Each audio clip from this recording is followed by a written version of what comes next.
जय Hind. Last class में हम लोग चैप्टर 2 समाप्त किए थे। आज से जो हम लोग को पढ़ना है वो चैप्टर 3 पढ़ना है।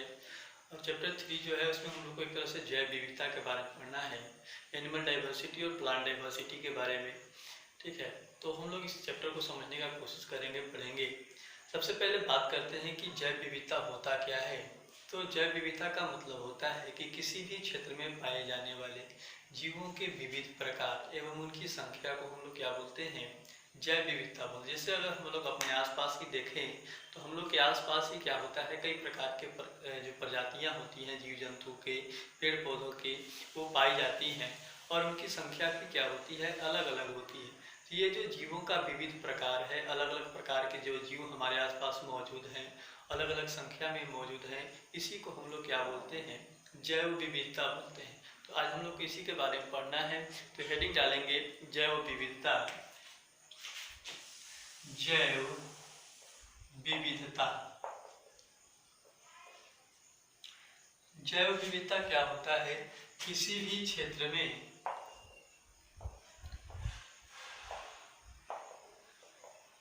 पाए जाने वाले जीवों के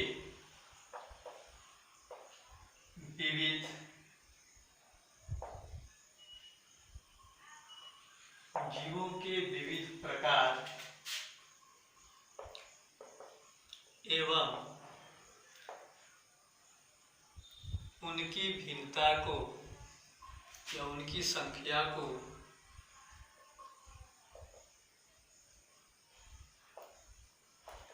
जैव विविधता कहते हैं। विविधता कहता है, कह रहा है कि किसी भी क्षेत्र में कितने प्रकार के जीव जंतु पाए जाते हैं और उनकी संख्या क्या है, इसकी को हम लोग क्या बोलते हैं, जैव विविधता बोलते हैं। अब ये जैव विविधता अगर हम लोग अनुमान लगाएं तो पृथ्वी पर लगभग 300 लाख प्रकार के प्रजातियां पाई जाती है। अब इतनी बड़ी संख्या में प्रजातियां हैं तो उनको खोजना, उनके बारे में मेंशन करना, उनको याद करना, पढ़ना, अध्ययन करना सब क्या होगा, कठिन होगा। तो फिर क्या होता है, पृथ्वी पर पाए जाने वाले विभिन्न प्रकार के जो जीव होते हैं उनके अध्ययन को आसान करने के लिए जो वैज्ञानिक लोग थे उनको सुविधाजनक वर्गों में क्या कर दिया, बांट दिया। तो इसको बांटने से पहले हम लोग को क्या पढ़ना है, टैक्सोनॉमी पढ़ना है, वर्गीकी पढ़ना है। ये वर्गीकी जो है वो इम्पोर्टेंट शब्द है। ये वर्गीकी क्या करता है, जो जितने भी प्रकार के जीव जंतु होते हैं उनको सही ढंग से, सुव्यवस्थित ढंग से क्या करता है, अलग अलग समूहों में बांटता है, उनका नामकरण करता है और उनके बीच के अंतर संबंधों को अध्ययन करने में क्या करता है, सहायता करता है। सबसे पहले हेडिंग डालेंगे हम लोग वर्गीकी। वर्गीकी वर्गीकी जो होता है इसको बोलते हैं टैक्सोनॉमी, इंग्लिश में टैक्सोनॉमी। टैक्सोनॉमी के जो जनक है, फादर हैं, ये ऐसे इनको लिनियस को यहाँ पर दिया हुआ है बुक में। ये क्या होता है टैक्सोनॉमी, तो जीवों को सुविधाजनक क्रम अनुसार क्या करना, अलग अलग समूहों में बांटना, उनका जैविक नामकरण करना और उनसे संबंधित सिद्धांतों का अध्ययन करना क्या कहलाता है, टैक्सोनॉमी कहलाता है। इसमें लिखेंगे विज्ञान की वह शाखा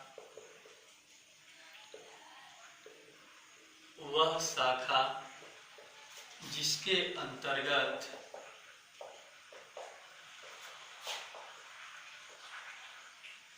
विज्ञान की वह शाखा जिसके अंतर्गत जीवों को सुव्यवस्थित एवं क्रमानुसार लिखेंगे अलग अलग समूहों में बांटना, अलग अलग समूहों में बांटना, उनका जैविक नामकरण एवं उनके बीच पाए जाने वाले अंतर संबंधों का इनके बीच पाए जाने वाले अंतर संबंधों का अध्ययन वर्गीकी कहलाता है।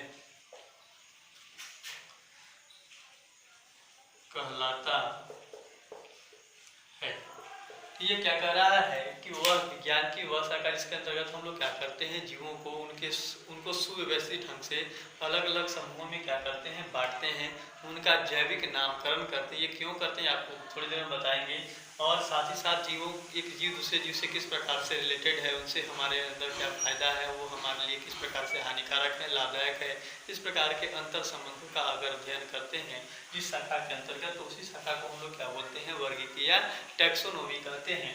अब बात आता है कि ये जो इसका अगर शॉर्टकट डेफिनेशन देखें तो जीवों के वर्गीकरण के सिद्धांत का अध्ययन क्या कहलाएगा, टैक्सोनॉमी कहलाएगा। शॉर्टकट हम लोग को ज़्यादा नहीं देखना है। अब ये जो वर्गीकी है, वर्गीकी के अंतर्गत हम लोग 4 महत्वपूर्ण बिंदुओं का क्या करते हैं, अध्ययन करते हैं। तो पहले आप इसको नोट करिए, उसके बाद आगे बढ़ते हैं।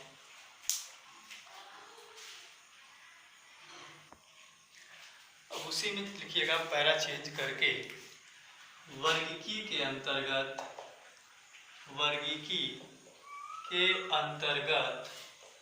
महत्वपूर्ण 4 बिंदुओं का अध्ययन किया जाता है। महत्वपूर्ण 4 बिंदुओं का अध्ययन किया जाता है।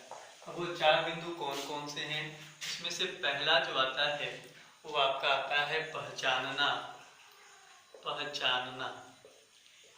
सेकेंड जो होता है उसको बोलते हैं हम लोग नामकरण, या इसको हम लोग बोल सकते हैं वर्गीकरण। वर्गीकरण से पहले नामकरण ही लिख लीजिए, नामकरण। थर्ड जो होता है उसको बोलते हैं वर्गीकरण, और फोर्थ जो होता है उसको बोलते हैं अंतर संबंध का अध्ययन। ये 4 पॉइंट। पहचानना का मतलब होता है आइडेंटिफिकेशन।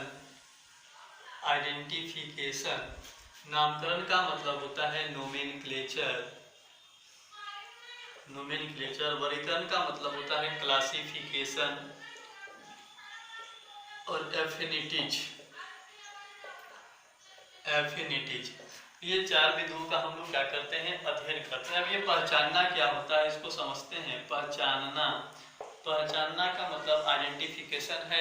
अगर आप किसी भी जीव को सही प्रकार से क्या कर पा रहे हैं, वर्णन कर पा रहे हैं। अगर कोई भी जीव आपके सामने रखने से, मान लीजिए आपके सामने एक छोटी सी गाय ला करके रख दिया जाए, और उसके बाद तो जैसे ही गाय आपके सामने कहेगा कि उसको पहचानिए, तो आप उसके बारे में जानते हैं कि ये गाय है, नाम भी जानते हैं उसका, और साथ ही आप उसका वर्णन भी कर सकते हैं। गाय जो है इसके 4 पैर होते हैं, गाय दूध देती है, गाय के 2 सींग होते हैं, ठीक है, उसके 1 पूंछ होती है। तो इस प्रकार से आप क्या कर पाते हैं, उनके बारे में वर्णन कर पाते हैं। तो किसी भी जीव के बारे में अगर आप उनका सही प्रकार से वर्णन कर पा रहे हैं, और अगर उनका नाम जानते हैं, इसका मतलब क्या है कि आप उस जीव को क्या करते हैं, पहचानते हैं। तो पहचानना का मतलब क्या होता है, किसी भी जीव का सही प्रकार से वर्णन, किसी भी जीव का सही प्रकार से वर्णन एवं उसे उसके नामों से जानना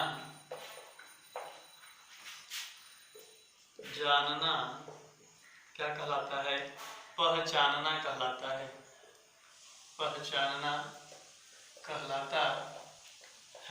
सीधा सा मतलब है पहचानना का। इसके बाद सेकेंड जो होता है वो नामकरण आता है। तो नामकरण क्या होता है, नामकरण अगर हम लोग देखें, नोमेनक्लेचर। अब हम लोग देखते हैं कि एक ही वस्तु का जो नाम होता है वो अलग अलग क्षेत्र के अनुसार क्या होते रहता है, बदलते रहता है, ठीक है ना। यहाँ पर हम लोग उस वस्तु को किसी और नाम से जानते हैं, दूसरे जगह पर उस वस्तु को किसी और नाम से जानते हैं। तो अगर आपको दुनिया भर के जो जीव जंतु हैं उनके बारे में अगर अध्ययन करना होगा, तो पुरानी जो नाम है उनसे आप नहीं कर पाइएगा। क्यों? क्योंकि वो जो नाम होता है वो क्षेत्र के अनुसार, देश के अनुसार क्या होते जाता है, बदलते जाता है। तो इस परेशानी को दूर करने के लिए वैज्ञानिकों ने क्या किया कि जितने भी जीव उनके पास थे, जिनको वो खोज चुके थे या जानते थे, उन सभी को उन्होंने क्या किया, एक मानक नाम दिया। और उस मानक नाम से ही वो पूरे विश्व में, वो मानक नाम जो है वो कहीं पर बदलता नहीं है।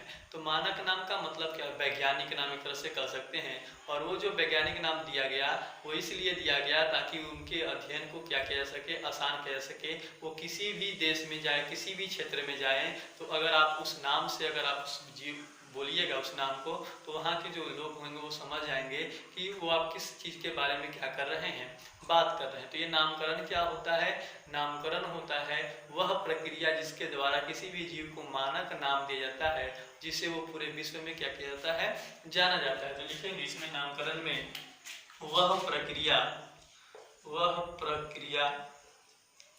जिसके द्वारा किसी भी जीव को मानक नाम दिया जाता है, मानक नाम दिया जाता है, जिससे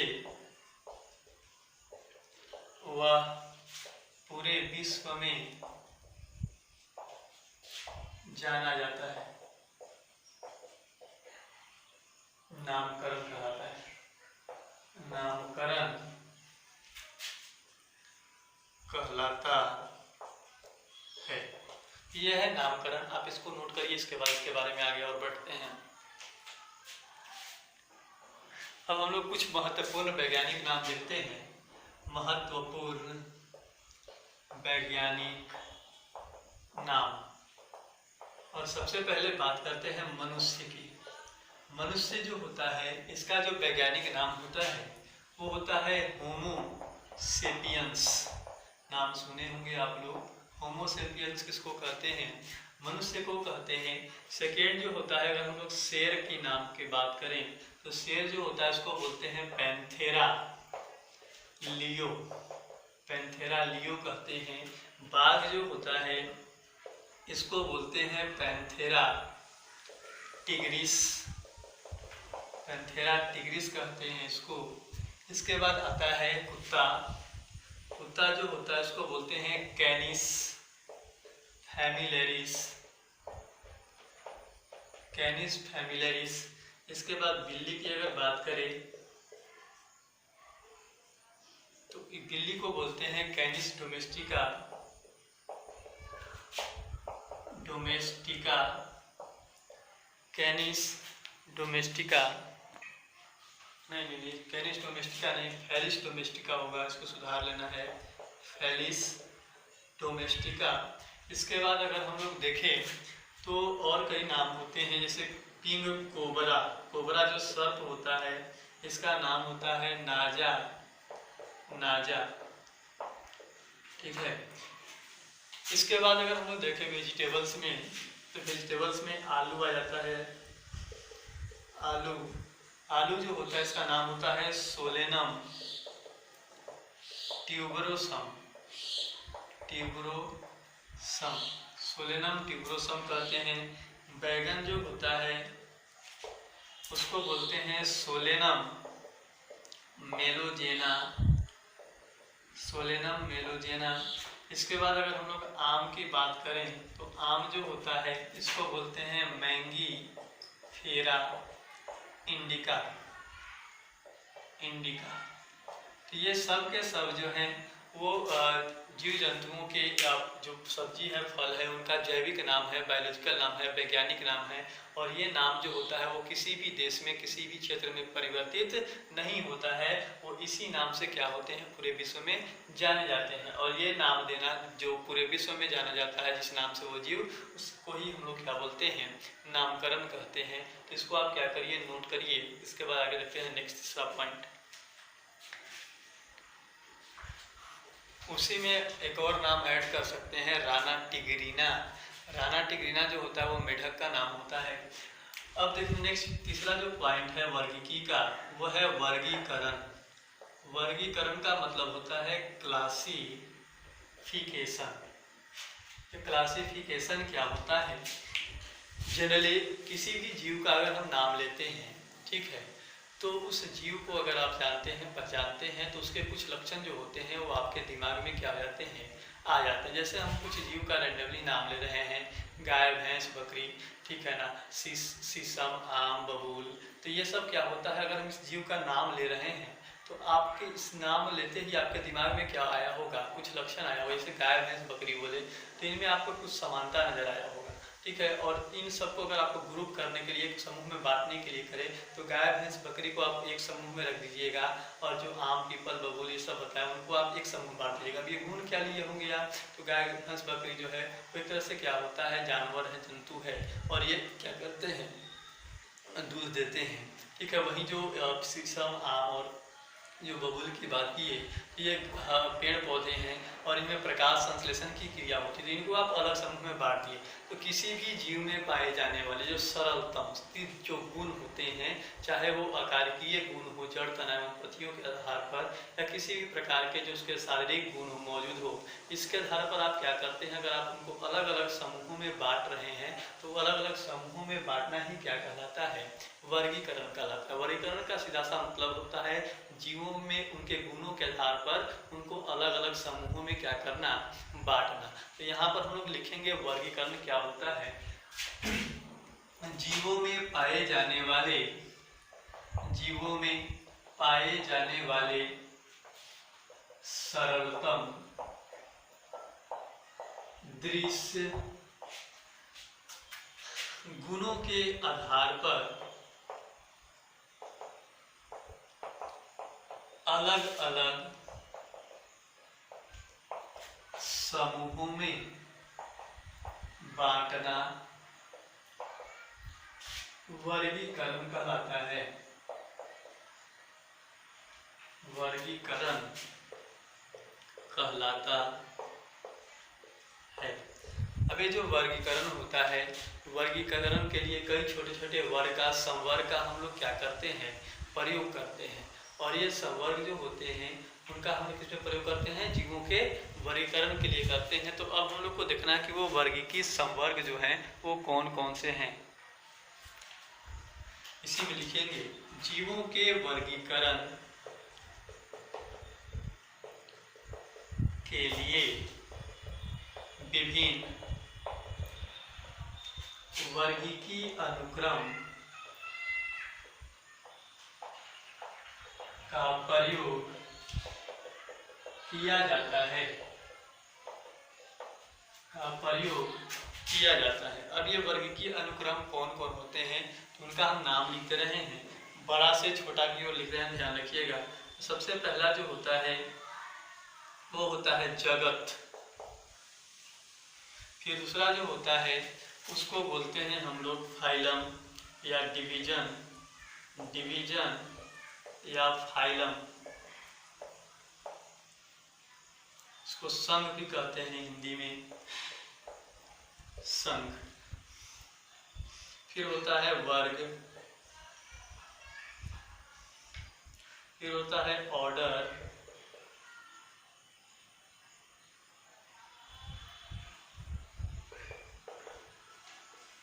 फिर होता है कुल,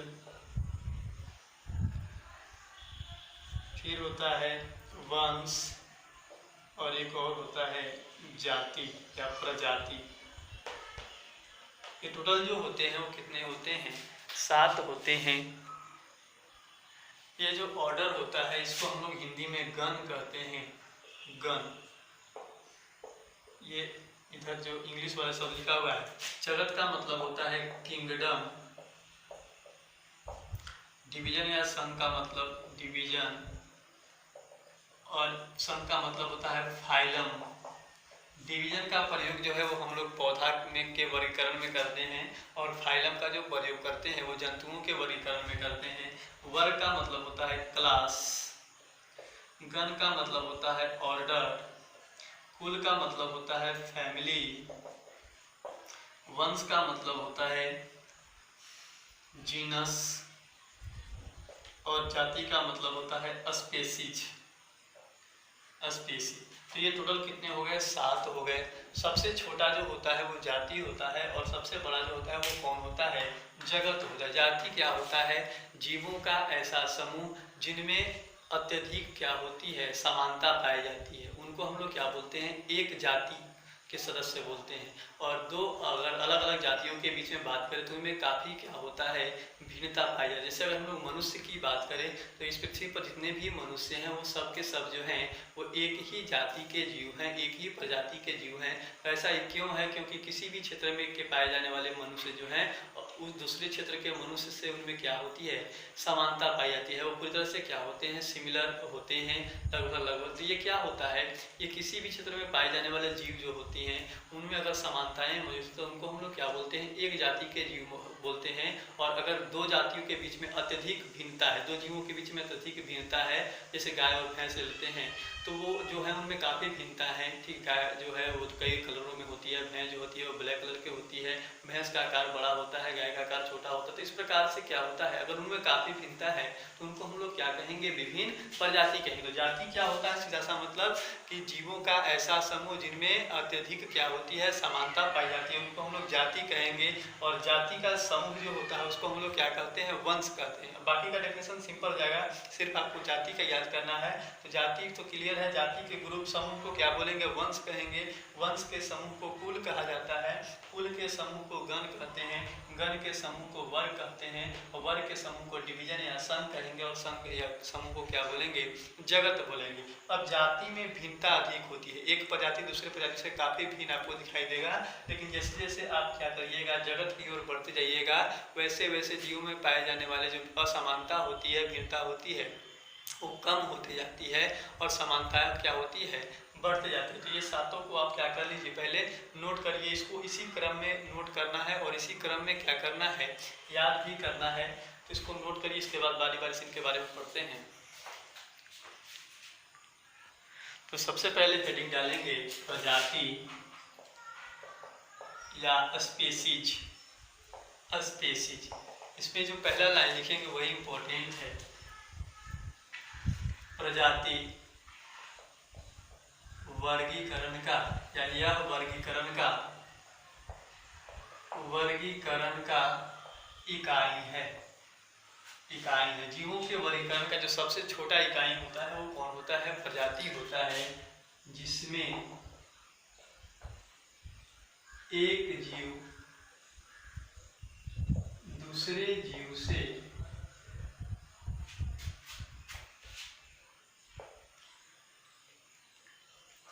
काफी समान होता है। एक जीव दूसरे जीव से क्या होता है? काफी समान होता है। तो सीधा सा मतलब है यह वर्गीकरण का इकाई है और इसमें एक जीव दूसरे जीव से काफी क्या होता है? समान होता है। तो पहला क्वेश्चन तो यहीं से पूछेगा कि वर्गीकरण का इकाई किसे कहते हैं? तो वो कौन होगा? प्रजाति होता है या स्पीसीज होता है। अब बात करते हैं, लिखेंगे यहाँ पर जाति से या प्रजाति से जगत की ओर बढ़ने पर जीवों में पाई जाने वाली असमानता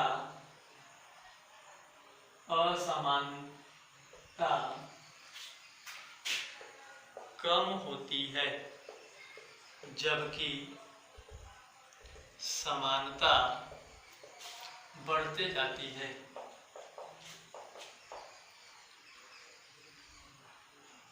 कह रहा है कि अगर आप दो प्रजाति के बीच में सबसे ज़्यादा भिन्नता देखना है तो वो कौन से स्तर पर दिखाई देगा? प्रजाति के स्तर पर दिखाई देगा। लेकिन जैसे ही प्रजाति से ऊपर जगत की ओर बढ़ना शुरू करिएगा वैसे दो प्रजातियों के बीच में जो समानता है वो क्या होते जाएगा? बढ़ते जाएगा, और असमानता क्या होते जाएगा? कम हो जाएगा। तो अगर आपको बोलेगा कि सबसे अधिक असमान जंतु कौन से स्तर पर दिखाई देते हैं तो आपको प्रजाति के स्तर पर, और जब जातियों के बीच में समानता कहाँ पर सबसे कम अधिक होती है तो वो जगत के स्तर पर होगा। तो इस दोनों पॉइंट को आप क्या करिए? नोट कर लीजिए। हेडिंग डालेंगे वर्गीकरण एवं जैव विकास। अब बात आता है कि पृथ्वी पर हम लोग कई प्रकार के जीवों को देखते हैं। तो पृथ्वी पर हम लोग जितने प्रकार के जीवों को देखते हैं, इनका विकास जो हुआ है वो आज से लगभग 3.5 अरब वर्ष पहले हुआ है।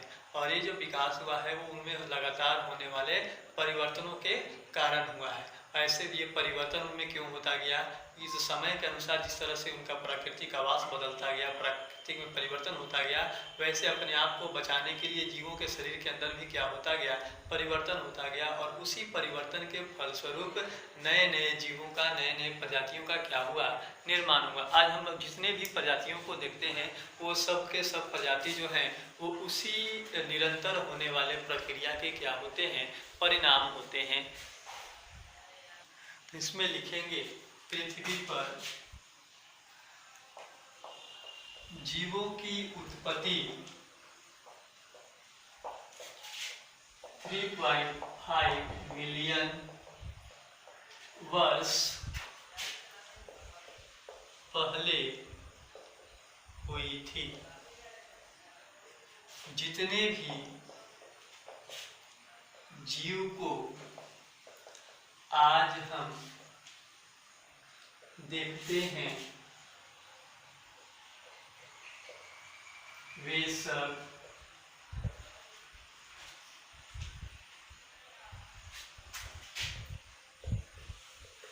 निरंतर होने वाली प्रक्रिया के परिणाम हैं, जो उनके जीवन यापन के लिए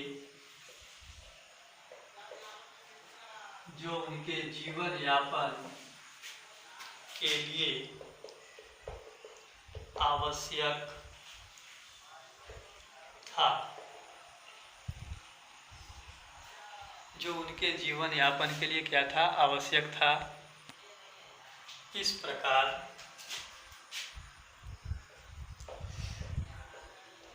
नए नए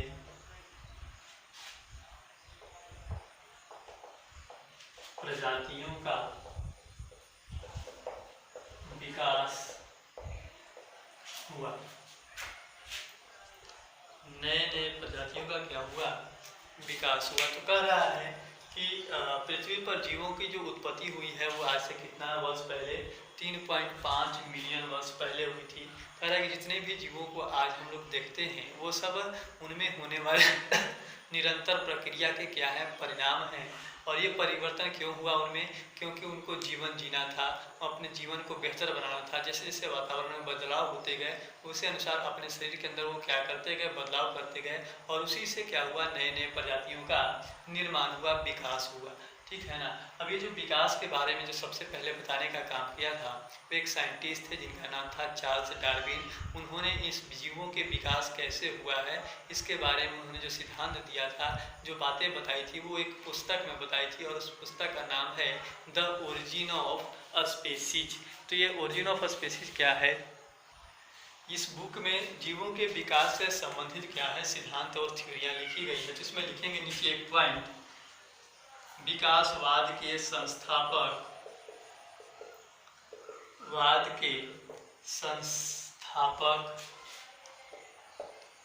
चार्ल्स डार्विन ने अपने विकासवाद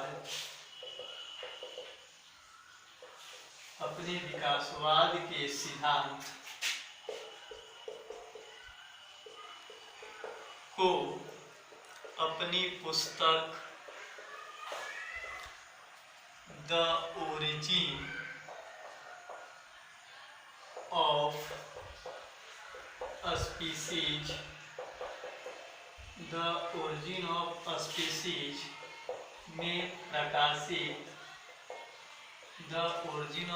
स्पीसीज में प्रकाशित किया। ये 10th क्लास के एग्जाम में भी पूछता है कि विकासवाद का जो सिद्धांत था वो किसने दिया था, तो चार्ल्स डार्विन ने दिया था। और वो उन्होंने कौन सी किताब का प्रकाशन किया था, लिखा था, वो था द ओरिजिन ऑफ स्पीसीज। विकासवाद के सिद्धांत का मतलब क्या होता है कि जीवों का विकास कैसे हुआ है, उनके विकासीय प्रक्रम के बारे में समझाने का जो काम करता है वो कौन करता है? ये आपका विकासवाद का सिद्धांत करता है, विकासवाद करता है। तो ये दोनों पॉइंट को क्या कर लीजिए, नोट कर लीजिए।